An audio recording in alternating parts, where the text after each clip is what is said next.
Octubre es uno de los meses claves en la visibilización y en la lucha por la salud mental, no solamente porque el 10 de octubre sea el Día Internacional de la Salud Mental, momento en el que además se junta mucha reivindicación, muchas campañas, muchas reflexiones, sino que a lo largo de todo este mes mucha gente tiene en mente lo que es la salud mental y también la enfermedad mental, precisamente como consecuencia de todo eso que se habla a lo largo de esos días, de esas semanas. Sin embargo, a pesar de todo esto, todavía nos queda muchísimo por hacer. Hablar de salud mental es no solamente poner un eslogan, sino ocuparse de todo lo que está ocurriendo en esto que es una pandemia silenciosa. Muchísimas personas atraviesan solas momentos muy complicados en los que sienten ansiedad, pueden estar sufriendo una depresión, padecen trauma, duelos, y en muchas ocasiones lo hacen en solitario, sin los recursos y sin la ayuda y el apoyo necesario. Las sociedades actuales suponen un gran reto, ya que con su prisa, su exigencia, sus desigualdades, su precariedad, generan problemáticas que no se pueden afrontar solamente desde la responsabilidad individual. Necesitamos servicios de atención a la salud mental que estén a la altura, servicios de calidad, con frecuencia adecuada, con profesionales que dispongan de un tiempo real para atender a las personas que están sufriendo, que puedan escuchar y acompañar. Así que visibilizar la salud mental en el mes de octubre es un recordatorio de que no podemos luchar contra esto de manera individual, que es una problemática, una pandemia que afecta a toda la sociedad. Y tarde o temprano cualquiera podemos pasar por donde están esas personas que ahora están sufriendo. Quizá mañana esa pueda ser tú.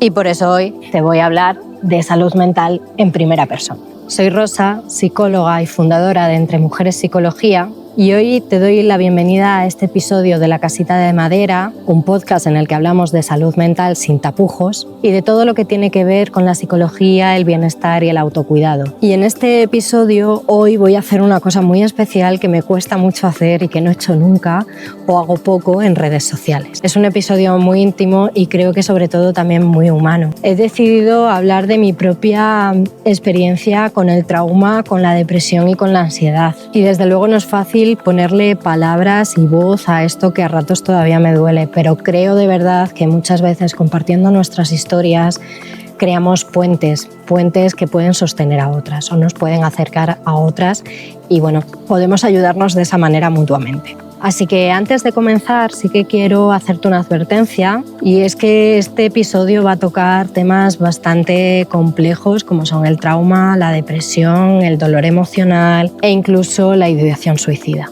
Así que si en este momento estás atravesando una etapa difícil o estos temas pueden resultarte dolorosos, te invito a escuchar con cuidado, a pausar este vídeo en el momento en el que te estés empezando a sentir mal y sobre todo quiero recordarte que no estás sola y que hay muchísimos profesionales que pueden ayudarte en esto, sea yo, sea otra persona. Al final del episodio te voy a dejar líneas de ayuda y recursos, bueno, pues por si necesitas utilizarlo o necesitas acudir en algún momento. Gracias por estar aquí, por darme y darte espacio para escuchar y para pensar en ti. Y un día como hoy, pues doy las gracias a todas las mujeres que ayudan, comparten y apoyan el proyecto de Entre Mujeres Psicología. Como os decía, hace unos días, 10 de octubre, era el Día Internacional de la Salud Mental. Este episodio lo grabo el día 12 y no sé cuándo lo voy a editar porque sé que va a ser un episodio difícil de editar. Me parecía importante vincularlo a esa fecha, porque aunque se habla mucho de salud mental, siento que muchas veces no estamos hablando de lo que verdaderamente hay que hablar. Creo que no se habla realmente de lo que ocurre dentro de la persona que está atravesando un momento o una situación de enfermedad mental o una situación de dificultad emocional.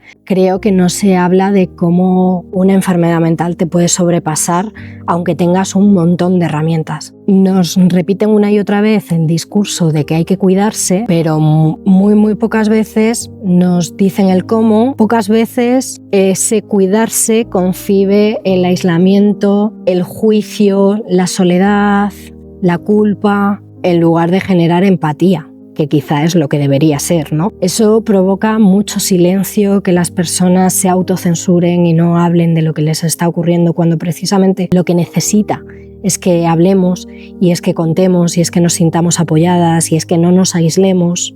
pero parece que cuando hablas de todas estas cosas estás tocando temas tabús, generas incomodidad e incluso rechazo, y en muchas ocasiones, sin querer, las personas que tienes a tu alrededor invalidan todo tu sufrimiento. Eso provoca que en muchas ocasiones se termine sintiendo vergüenza o culpa por estar viviendo ese momento tan difícil. Y la verdad es que nadie se avergüenza de tener cáncer o de romperse un hueso. ¿Por qué sí nos avergonzamos de tener depresión o de tener ansiedad? Parece que se nos olvida que el cerebro es un órgano más del cuerpo y que, como cualquier otro órgano, pues es un órgano que en algunos momentos nos puede fallar, se nos puede romper y necesita atención, cariño, cuidado. Y además parece que también se nos olvida que la enfermedad mental no está solamente en la cabeza, no está solamente en el cerebro, está en todo el cuerpo. La enfermedad mental se suele manifestar en muchas partes del cuerpo, en nuestros músculos, en la piel, en la respiración, en el estómago,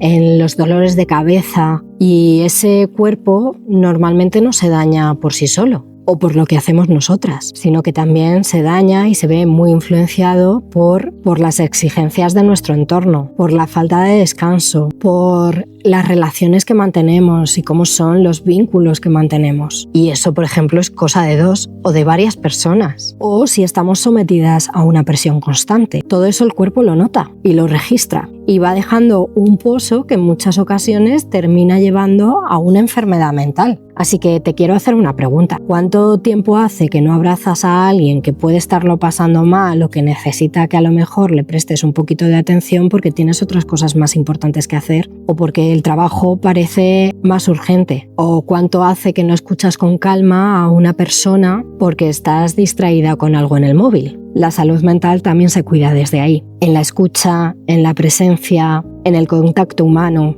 Así que no me lío más y te voy a contar un poquito mi experiencia, porque incluso siendo psicóloga, incluso habiendo hecho años de terapia, pues llegó un momento en el que quebré y todo lo que yo conocía de mí, toda la fuerza que yo tenía y todo lo que yo había sido hasta entonces se derrumbó hasta el punto de no reconocerme yo. Yo siempre he sido una persona con mucha fortaleza, creo, con mucha fuerza, muy resolutiva, muy enérgica, siempre con mucha curiosidad, siempre con mucho optimismo dentro. Ay, se me empieza a quebrar la voz. Y bueno, pues hubo un momento que todo eso desapareció. Yo ahora, que creo que ya he salido de ahí, soy consciente de que he estado sosteniendo muchos de mis traumas y manteniéndolos, bueno, creo que ocultos en ese hacer, en ese no parar, en esa prisa. Los estaba poniendo en acción, pues haciendo, resolviendo, avanzando y quizá no prestándole la atención que necesitaban realmente. Quizá una atención más desde la calma y no desde esa prisa. Pero de pronto llegaron varios duelos, llegaron varios momentos muy complicados que se juntaron unos con otros. Empecé a perder un poco las cosas que me arraigaban, empecé a dejar de tener esperanza y de creer en cosas que para mí eran muy importantes. Perdí la conexión quizá con personas que eran, bueno, imprescindibles en ese momento para mí. Me metía mucha caña, corría constantemente de un sitio a otro, no me daba tiempo para descansar. Bueno, dejé de tratarme bien. Y yo venía de tratarme bien, ¿eh? Y yo venía de hacer mi deporte, de disfrutar muchísimo de mi compañía, de alimentarme bien. Y de pronto fue como que fui perdiendo los buenos hábitos muy poco a poco, fui metiéndome mucha caña, empezando a ser muy exigente conmigo misma. Y un día, no sé cómo, pues la que yo era ya no estaba ahí. Hubo un momento en el que yo creo que vivía de una manera tan disociada, tan fuera de mí, tan desconectada de mi persona, que no quise atender a mi cuerpo y mi cuerpo me llevaba tiempo diciendo que algo no iba bien. Mi cuerpo llevaba tiempo diciéndome que no, que ya no estaba bien, tenía muchas contracturas hasta el punto de no poder girar el cuello y aún así yo creo que yo encontraba alivio en el deporte ya de una manera quizá un poco adictiva y no saludable. Y bueno, pues mi cuerpo estaba todo tensionado y decidí no escuchar e irme a escalar, y como no estaba escuchando al cuerpo, pues hice un movimiento que forzó mi cuerpo y como no estaba en condiciones me rompí el hombro y tuve que parar. Hasta entonces, como te decía, el deporte había sido mi refugio, pero tuve que parar y tuve que quedarme metida en casa conmigo misma, con mis dolores, con esas emociones a las que no había prestado atención durante muchísimo tiempo, y resultó súper abrumador. Todo el dolor que yo había estado aguantando durante muchísimo tiempo y que yo había estado ocultando, ¿no? y silenciando en medio de toda esa prisa y de todo ese vivir en la cresta de la ola, pues se me vino encima como una avalancha. Primero apareció la ansiedad. Recuerdo tener mucha ansiedad fisiológica, claro, yo no podía moverme demasiado porque hagas lo que hagas, el hombro se ve afectado, y me habían dicho que hiciera un reposo absoluto durante los primeros meses si quería evitar el quirófano. Y yo quería evitar el quirófano, porque si pasaba por quirófano la recuperación, en vez de ser 3 meses, se podía ir a 1 año.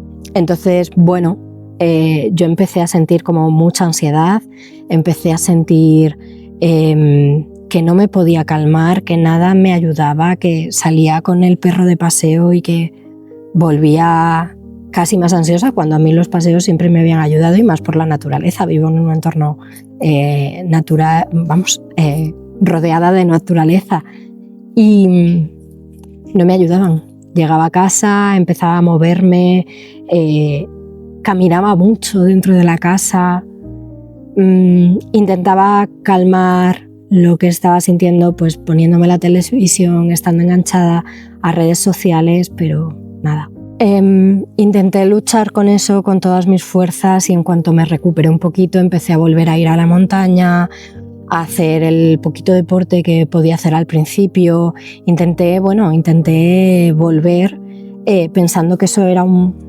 bajón puntual y ya está, y no pasaba nada, ¿no? Y pensaba que me iba a poder recuperar, y bueno, físicamente es cierto que me recuperé, pero emocionalmente no pude salir de ahí. Volví a trabajar, y en el trabajo me di cuenta de que yo ya no estaba bien, de que es como que después de haber parado durante 3 meses me di cuenta de la precariedad, no solo laboral que tenía, sino en las condiciones, en el cuidado emocional, ¿no? Que yo tenía. Esos salarios emocionales que teníamos en el trabajo brillaba por su ausencia, ¿no? Había mucha presión, había precariedad emocional, ¿no? Que se llama. No solamente precariedad en cuanto a las condiciones laborales. Así que en lugar de ir a mejor, empecé a ir a peor, porque me empecé a dar cuenta de que yo había estado sosteniendo algo que no me estaba haciendo bien. Y al volver, de golpe, fue como un choque con la realidad, y empecé, yo creo, un duelo que ya había iniciado previamente. Pero bueno, como que lo recuperé, y me di cuenta de que yo no podía seguir trabajando en el ámbito de los servicios sociales porque estaba quemada y porque iba a acabar conmigo. Así que empecé a buscar alternativas para salir de ese lugar. Y bueno, pues así empezó Entre Mujeres Psicología, un emprendimiento que sobre todo al principio también me pasó un poco por encima. Luego además, yo estaba en búsqueda de una casa, porque la vivienda, pues ya sabemos que en este país se está poniendo muy complicada. Entonces decidí que yo no podía seguir dependiendo de los alquileres y de que la burbuja subiera y subiera y subiera, ¿no?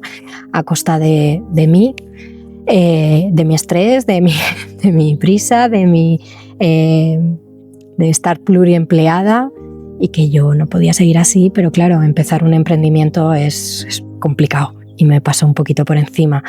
A eso se le unen duelos, a eso se le unen de personas, ¿no? que de pronto dejaron de estar ahí y me chocó mucho y me sorprendió mucho, ¿no? Y me dolió mucho. Y luego, bueno, pues meterte en la compra de una casa, la reforma, muchas cosas que salieron mal durante esa reforma. En fin, todo fueron un cúmulo de situaciones estresantes y potencialmente traumáticas y acabé en trauma. Acabé teniendo pesadillas, acabé aislándome, acabé teniendo, bueno, pues mucha apatía, mucha tristeza. Todo eso lo estuve sosteniendo mucho tiempo, pues ya también estaba muy hipervigilante, tenía todavía mucha ansiedad y con el tiempo pues el trauma terminó derivando en sintomatología depresiva y hubo un día que no me pude levantar de la cama. Y ese día que no me pude levantar de la cama, bueno, pues empecé a sentir mucha culpa, mucha tristeza, mucho desamparo, sentía que no paraba de luchar y empecé a pensar, ¿y yo qué pinto aquí? O sea, si la vida va a ser luchar tanto, ¿para qué hago lo que hago, no? ¿Por qué sigo esforzándome tanto si no vale para nada, ¿no? En ese momento yo sé que mi química cerebral y que mis pensamientos, ¿no? Estaban sesgados por el momento que yo estaba atravesando y por ese trauma. Y quizá por eso, primero que me asusté mucho, empezar a tener pensamientos así me hizo darme cuenta de que algo no iba bien y que lo primero que hice fue buscar terapia de nuevo. Pero además, bueno, como psicóloga identifiqué los síntomas y me puse a ello, ¿no? A salir de ahí y a no quedarme solamente con la parte sesgada que me estaba contando mi cabeza, sino a intentar ver con un poco de objetividad lo que de verdad estaba construyendo. Pues estaba construyendo un hogar, tenía personas que me querían todavía cerca, tenía mis animales, no sé por qué se me está cortando constantemente el vídeo y no estoy pudiendo grabarlo en este formato. Voy a poner una imagen de fondo y voy a seguir hablando solamente con mi voz porque es imposible. Es imposible grabaros el vídeo, lo he grabado 5 veces, estoy un poco frustrada y bueno, vais a seguir escuchándome, pero no me vais a seguir viendo. Como te decía, lo primero que apareció fue la ansiedad, una ansiedad imposible de calmar y después, cuando ya no tuve fuerza para luchar, pues llegó la depresión. ¿Y cómo se le puede explicar a alguien lo que significa no poder levantarse de la cama? Esa es una pregunta que me he hecho muchísimas veces, porque es como llevar un lastre atado al cuerpo. Y aunque tú quieras, aunque tu mente diga, venga, vamos, sal de la cama, el cuerpo en realidad no responde. Sé que puede sonar como una metáfora, pero no lo es real. Tu cuerpo no se levanta de la cama. No eres capaz de mover los pies, no eres capaz de mover el cuerpo, sacarlo de entre las sábanas, poner los pies en el suelo y hacer la fuerza suficiente para levantarte. Es que no eres capaz. Es como si tu cuerpo se hubiera quedado paralizado o catatónico. Y así pasan los días, uno y otro y otro, y las personas que hemos pasado por una depresión y también quienes atraviesan otras circunstancias emocionales que conllevan apatía, hartazgo, el no poder más, sabemos que la vida se convierte en una lucha por lo más básico, por respirar sin sentir que te mueres de camino al trabajo, por ejemplo, porque a menudo si experimentas ansiedad, una ansiedad que te ahoga o un pánico tan grande que en mitad de un vagón de tren sientes que te vas a morir o que nadie va a poder ayudarte, toda tu necesidad se enfoca en resolver eso, en salir del entorno, en meterte en casa, en quedarte en tu zona de confort, una zona que lejos de protegerte pues termina alejándote del mundo, de la vida, del disfrute, de las personas a las que quieres. Así que ¿cómo se le puede explicar eso a alguien? ¿Cómo se le explica que cuesta ducharse? Incluso cuando a lo largo de toda tu vida has procurado cuidarte, cuidar tu piel, tu imagen, cómo te ven, cómo te ves tú. De hecho, yo era algo que disfrutaba mucho. La ducha para mí era un momento súper bonito, súper relajante, me daba muchísima calma, me gustaba mucho ducharme y luego el echarme las cremas y seguir en ese ritual de autocuidado. Y de pronto pues ya no fui capaz de echarme la crema, ni de maquillarme, ni siquiera a veces de lavarme el pelo o vestirme. ¿Y cómo se le explica eso a alguien? Dejé de cuidar la piel, dejé de maquillarme, no podía hacer deporte a pesar de que había sido una de las cosas más importantes a lo largo de mi vida e incluso había sido mi vía de escape y una solución a mi malestar. Pero me sentía tan mal que ya no podía montar en bici, subir montañas o ir a entrenar. Y de pronto es que no me podía ni poner unas mallas y unas zapatillas. Mi cuerpo parecía que sí era capaz, pero la emoción que antes movía todo eso, que supongo que sería pues la alegría, la ilusión, no sé, de pronto ya no estaba ahí. Y en su lugar pues yo tenía otras emociones. La culpa estaba súper presente y venía derivada de la autoexigencia y de la exigencia que también notaba de fuera, ¿no? De ese no poder parar para recuperarte, porque esa es otra. Cuando tenemos enfermedad mental no nos dejan parar. Cuando alguien se rompe un pie, le dejan parar en su casa durante muchísimo tiempo. Se entiende que es lo normal hasta que los huesos vuelvan a sellar y haga rehabilitación y demás, y sin embargo, si es una depresión, pues casi que te tildan de ser una floja y de no poder hacer nada, ¿no? Y luego además yo creo que muchas veces las personas que acabamos en estas situaciones somos muy autoexigentes y tenemos un sentido de la responsabilidad hiperdesarrollado, y eso es contraproducente. Nos sentimos juzgadas desde fuera, pero también por nosotras mismas. Y es una emoción en general y es una situación en la que te ves muy incapaz, te sientes profundamente incapaz, insuficiente, incorrecta, inválida. Y junto a esta emoción aparecía mucho también la tristeza, pero me aparecía de una manera como con un cansancio muy grande, ¿no? Y con mucha desazón, con un no querer seguir así y una necesidad también de ser cuidada muy grande y de ser tocada por otra piel. Poquito a poco, pues eso, llegó un día en el que ya no me pude levantar, estaba muy triste, lloraba mucho. Después dejé de llorar. Simplemente es como si ya me hubiera desconectado directamente de mí y ya ni siquiera lloraba, ¿no? A pesar de saber que él lo necesitaba, racionalmente yo lo sabía, pero supongo que por protección mi propio cuerpo se desenchufó de las emociones y dejé de llorar. Y empecé a no sentir nada, ya nada. Sí que me dolía, si lo pensaba racionalmente, me dolía el hecho de que yo había sido una persona muy enérgica, con muchas ganas de vivir y que siempre entendió que la vida era algo muy bonito y que tenía mucho que ofrecer, pero de pronto empecé a no encontrar razones para levantarme. Y claro, eso hacía que como yo no disfrutaba de nada, ni veía tampoco a mucha gente, no tenía fuentes de bienestar y de alegría. Entonces, bueno, pues terminé encontrando que lo único que me quedaba era el luchar día tras día por hacer algo que tampoco me estaba aportando nada, ¿no? O yo lo sentía de esa manera. Y ahí de pronto un día detecté que yo me estaba haciendo preguntas como ¿qué hago yo aquí? ¿Para qué luchar tanto? Que bueno, son la antesala de esa ideación suicida y bueno, del suicidio al final. Y me cuesta mucho reconocer esto, y más siendo psicóloga. Porque, bueno, pues lo que antes a lo mejor había sido una lucha por no enfrentarme al mundo y a todo el estrés con el que ya no podía cargar, pues empezó a convertirse en la apatía, y la apatía al mismo tiempo se convirtió en un no quiero sufrir. Y ese no quiero sufrir terminó en esto, en este tipo de pensamientos, en este tipo de ideas.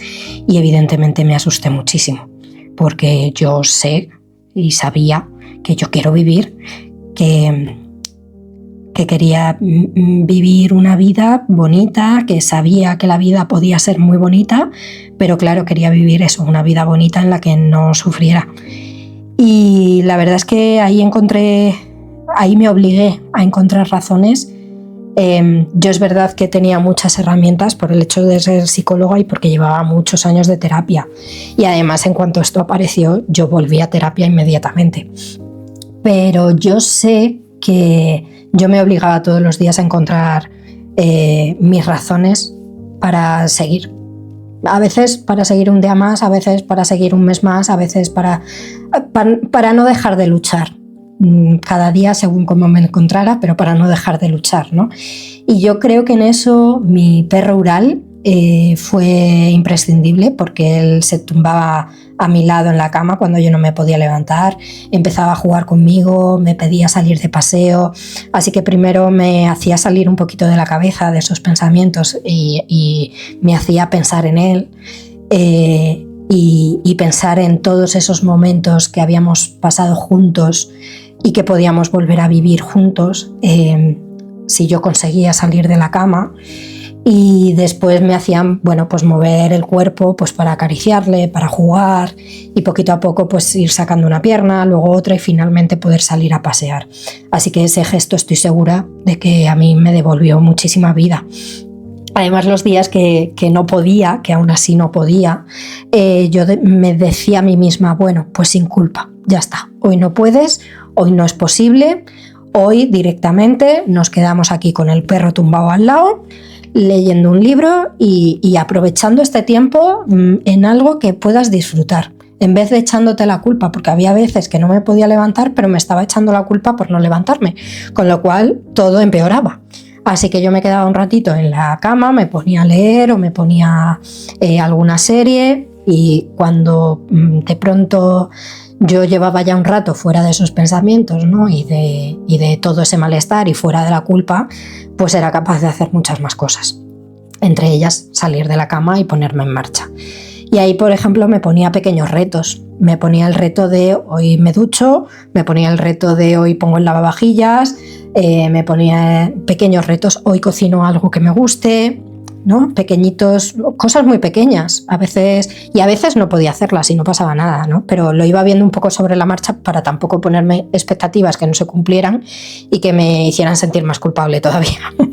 Así que bueno, y ahí yo creo que también otra figura muy importante para mí y otra de mis razones principales para querer mejorar fue mi madre. Para mí, una de las personas más importantes de mi vida y que apoyaba mucho en ese proceso, y además con toda la complejidad que tiene apoyar a tu hija, por la que quizá estás preocupada, y además en la distancia, ¿no? Yo sé que para ella esto ha sido durísimo y bueno, pues por eso decidía también yo me voy a recuperar y yo voy a salir de esta, ¿no? Porque confirmé que estaba dispuesta a pasar por todo el sufrimiento con tal de vivir y seguir disfrutando de ella, de Ural y de todas las personas a las que yo quería. Así que bueno, yo jamás me imaginé que iba a llegar a poder pensar estas cosas, ¿no? Porque en realidad yo no quería suicidarme, no quiero hacerlo y espero no volver a estar cerca de pensamientos de este tipo nunca. Pero sí que puedo reconocer que yo lo que quería era dejar de sufrir. Y gracias en parte a ese momento y de todo lo que nació de ese momento, que podía haber salido muy mal, pero bueno, yo tuve mucha suerte porque tenía las herramientas, tenía sostén por parte de mi familia, tenía esa presencia incansable en casa, yo decidí y tuve mucha claridad a la hora de decir esto no es normal y hay que buscar otras estrategias para salir de esta situación, ¿no? Hay que buscar otras vías que no sea el yo ya no quiero vivir, ¿no? O yo qué pinto aquí, sino bueno, ¿qué razones tengo yo para todos los días seguir intentándolo hasta que mi vida vuelva a ser lo que era y lo que yo quiero que sea, ¿no? Y por ejemplo ahí pues eso, la terapia imprescindible y desde el primer momento en el que yo detecté esto y me asusté tanto, ¿no? Y así fue encontrando la fuerza, pues eso, para día a día ir saliendo de ese pozo en el que un día te ves, porque llegas ahí un poco como de pronto, no te das cuenta de que vas cayendo. De pronto estás ahí y no sabes muy bien tampoco cómo has llegado. Y bueno, recordándome todos los días esto, ¿no? Que yo quería disfrutar de la vida, incluso aunque eso suponga tener que disfrutar a veces de cosas que no son agradables, ¿no? Sí que este pensamiento solo apareció una vez y fue un pensamiento intrusivo. Yo enseguida lo detecté, no me lo creí y como os digo, pues puse en marcha todo mi arsenal de herramientas, porque si hay algo que hace el miedo también es que moviliza mucho, ¿no? A veces paraliza. A mí lo que hizo el miedo es ayudarme a movilizar, ¿no? Era un miedo muy grande y me obligó a poner en marcha todo lo que estaba en mi mano para salir de ahí. Pero claro, para una persona que lo está pasando muy mal, que tu cabeza llegue a decirte eso, que tu sistema nervioso llegue a formular esa opción, que a nivel de supervivencia es imposible porque supone desaparecer, pues es muy potente, ¿no? Ese pensamiento se cuela y entra muy profundo, y hay veces que no te lo sabes cuestionar. Yo sí lo pude hacer por lo que os digo, ¿no? Pero entiendo que haya mucha gente que no se lo pueda cuestionar. Así que, ¿cómo se le explica a alguien que todo eso está pasando mientras estás tumbada en la cama, mientras tu cuerpo ha decidido que no puede ni sacar un pie de entre las sábanas para caminar y para hacer lo que sabes que tienes que hacer ese día? O sea, ¿cómo se le explica que no puedes hacer nada de eso? Ni ir a trabajar, ni siquiera abrazar a los tuyos, ni ducharte, ni cuidar de ti. Es que es muy difícil de explicar, y muchas veces incluso llegamos a cuestionar la veracidad de estos testimonios, o decimos que son exagerados o que son unos flojos. Todas esas personas que están pasando por esto lo están contando de esta manera, si se atreven a contarlo, que menos que respetar y darle credibilidad a ese testimonio. Puede ser que cuestiones el mío, ¿no? Incluso que lo cuestiones porque, siendo psicóloga, ostras, debo estar como las maracas de Machín y debo ser mala psicóloga, ¿no? Nada que ver. Pero bueno, en eso entro más adelante. Pero es que cualquier persona puede llegar ahí. Si las circunstancias no son las propicias, si muchas veces vienes acumulando, bueno, pues situaciones de la vida, porque la vida es injusta, la vida es dura, la vida es complicada en muchas ocasiones, y a veces te ponen situaciones que por muchas herramientas que tú tengas, que por mucho que cuides tu entorno, que por mucho que trabajes e inviertas en tu salud mental, pues a veces se dan estas situaciones, y cuando eso ocurre, algunas personas, pues eso, sabemos cómo salir de ahí y muchas no. Y por eso es importante que podamos escuchar sin juzgar, porque a lo mejor las herramientas que esa persona no tiene las puedes tener tú y se las puedes ofrecer. Yo creo que una de las cosas más importantes fue precisamente el que yo sí sabía pedir ayuda, aunque a mí me costaba mucho, ¿eh? Soy una persona a la que le cuesta mucho pedir ayuda, pero supe pedir ayuda. O sea, no me quedé en el intentar seguir siendo fuerte yo sola, sino el decir, mira, reconocer mi vulnerabilidad y decir, no puedo más y necesito que alguien me ayude a salir de aquí porque esto es muy difícil, ¿no? Y que me preste sus herramientas, o que por lo menos me haga ver las mías. Así que bueno, quiero dejar un poco claro esto, ¿no? De que también socialmente podemos hacer mucho por esas personas, porque cuando se viven situaciones muy difíciles de manera constante y acumulativa, o cuando has vivido a lo mejor con ansiedad la mayor parte de tu vida, cuando has tenido varios episodios depresivos, pues todo eso puede llevar a que tu cerebro no esté funcionando correctamente.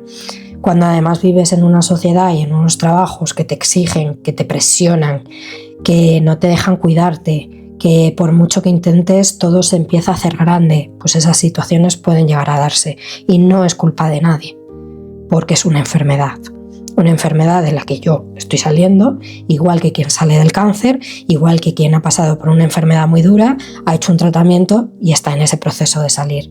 Nadie espera esto, nadie quiere esto y nadie lo busca. Y quiero insistir en eso, en que atravesar esto no es solo un asunto individual, que muchas veces lo que más duele, además del propio sufrimiento, es la falta de sostén social, la falta de recursos reales para recuperarse. Y lo repito, no basta solamente con hablar de salud mental un día al año. Lo que necesitamos son recursos públicos de calidad, una terapia psicológica con una frecuencia necesaria, con profesionales que tengan tiempo para escucharnos y para acompañarnos correctamente. Porque de lo contrario colocamos toda la carga sobre la persona que sufre, como si la recuperación fuera solo su responsabilidad, y no lo es. La salud mental también es un asunto comunitario, político y social.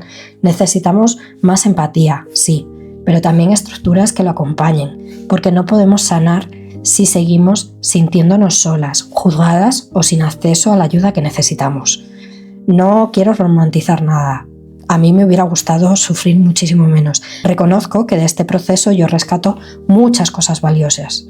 Hoy soy más auténtica, pongo más límites, expreso el enfado cuando algo me parece injusto y no me siento mal por hacerlo. Y aunque todavía no puedo decir que me quiera, sí puedo decir que me tengo en la mente, que me priorizo, que pienso en mí de manera amable o pienso en todas las cosas que quizá no puedo hacer de una manera más en positivo, más respetuosa. Y eso, aunque parezca muy pequeñito, pues es enorme. No es que sea una versión mejorada ahora, pero sí soy más real, más consciente, más amable conmigo. Y eso, aunque todavía esté en proceso, pues ya es un avance. Y bueno, hablaba antes de que he dudado mucho si contar mi experiencia, además una experiencia creo tan dura y tan dolorosa y tan difícil, porque si te confieso algo, durante mucho tiempo he tenido miedo a contar esto para no ser juzgada como profesional, porque existe esa idea de que si una psicóloga sufre o si atraviesa ansiedad, depresión, trauma, pues es mala psicóloga. Y pues al final he terminado también cargando con una parte de vergüenza de aquello que me ha pasado. Pero hoy decido contarlo, primero por mí, porque tengo derecho a poderlo contar y seguir siendo buena profesional, porque quiero visibilizar mi experiencia y también la de muchas personas y desligar esa idea tan dañina.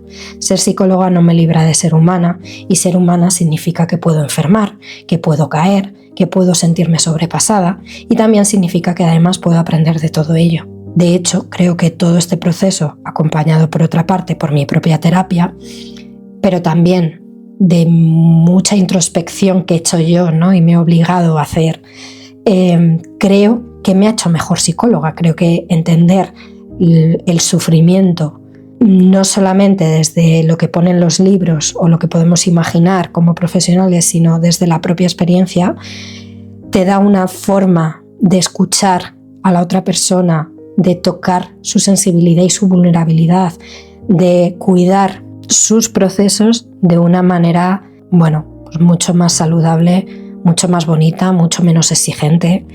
Así que creo que en realidad a mí todo esto me ha hecho ser mejor psicóloga, porque entiendo mejor lo que le pasa a mis pacientes y lo entiendo también desde mi propio cuerpo. ¿Sufrir es un requisito? Pues no. Ojalá yo no hubiera pasado por todo esto. Pero como te decía, creo que ahora a todas las personas de mi entorno y a todas las personas con las que trabajo las atiendo y las escucho con mucha sensibilidad y con muchísima más empatía. No quiero que se confunda esto. Esto no me hace mejor que nadie tampoco. Solo que sí tengo muy presente que acompañar la salud mental también exige reconocer nuestra propia humanidad, nuestra vulnerabilidad y, cuando lo tenemos sanado, poderlo poner al servicio de otros para ayudarles y para prestarles herramientas que me han servido a mí. Y aquí pues quiero dejarte algunas cosas que a mí me han ayudado y que quizá puedan ayudarte. Lo primero es que hay que centrarse en pequeños pasos, empezar con lo mínimo. Puede ser hacer la cama, abrir una ventana, poner un lavavajillas, porque eso también cuenta. Lo segundo es que tengamos rutinas donde el apoyo esté presente, dejar que alguien, una persona, un animal, te impulse, por ejemplo, a levantarte, como el caso de Ural. Todas las mañanas nuestra rutina era pasar un rato hasta que yo era capaz de levantarme jugando en la cama. Eso me apoyaba, ese acompañamiento marcaba la diferencia y eso provocaba que yo pudiera empezar a dar esos pequeños pasos, ¿no? También el hecho de todas las tardes hablaba con una amiga, hablaba también muy a menudo con mis padres, entonces generar esas rutinas de apoyo es completamente necesario para encontrar un poquito de fuerza. Luego la naturaleza, salir a caminar, cuidar una planta, empezar a hacer cosas de jardinería. La vida verde sostiene mucho cuando nuestra chispa se apaga. A mí me ayudaba muchísimo el jardín, muchísimo. Y a veces simplemente mirar la vida de los árboles a mí me ayudaba a encontrar esas razones, ¿no? De, jolín, fíjate qué grandes son los árboles, fíjate que ellos vienen tormentas, vienen de todo, ¿no? Y aquí siguen, ¿no? Y están años y años y años. Pues oye, yo también, ¿no? Esa fortaleza que tienen los árboles a mí como que se me contagiaba, ¿no? Creo que es imprescindible escucharse y permitirse el descanso, permitirse parar, porque el cuerpo necesita sanar y muchas veces para sanar necesita estar quieto. Y parece una tontería, pero si nos hubiéramos roto una pierna no estaríamos caminando. Pues pasa exactamente lo mismo. Creo que esta es una de las cosas que tienen que cambiar y mucho en nuestra sociedad y le tenemos que permitir a la gente que está sufriendo, pues eso, que pueda tomarse el tiempo para parar, para descansar, sin presión, sin exigencias. Y otra cosa que creo que es muy importante es que no te compares con quien eras antes. Ya no que te compares con otros, que tampoco, pero tampoco te compares con quien eras antes, porque no es justo, porque esa de antes tenía mucha energía y quizá no le habían pasado todas las cosas que te han pasado a ti. Así que ya no eres la de antes, eres una persona que tiene muchas más experiencias y que esas experiencias la han afectado de determinada manera. Respeta tu proceso, aunque sea muy lento y aunque no encaje con lo que esperabas en este momento de la vida. Pero bueno, pues ha llegado y hay que cuidarlo. Hay algo que quiero que te lleves de este episodio y es esto, que no estás sola, que la depresión, la ansiedad, el trauma son experiencias humanas y aunque duelen, también nos recuerdan que necesitamos a los demás, que la vida no es lineal y que pedir ayuda no tiene que ser un acto de valentía, es un acto humano en el que reconocemos nuestra vulnerabilidad para recibir la ayuda que necesitamos. Gracias por escucharme, por acompañarme en esta conversación tan personal. Gracias por sostener mi relato y gracias por no juzgarme.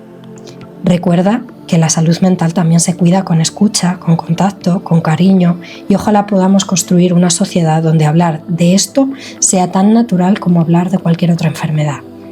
Si estás pasando por un momento difícil, busca apoyo, habla con alguien de confianza, con un profesional, con tu familia y si necesitas ayuda con urgencia, recurre a las líneas de ayuda que te dejo en la descripción porque tu vida importa. Así que gracias de corazón por estar aquí.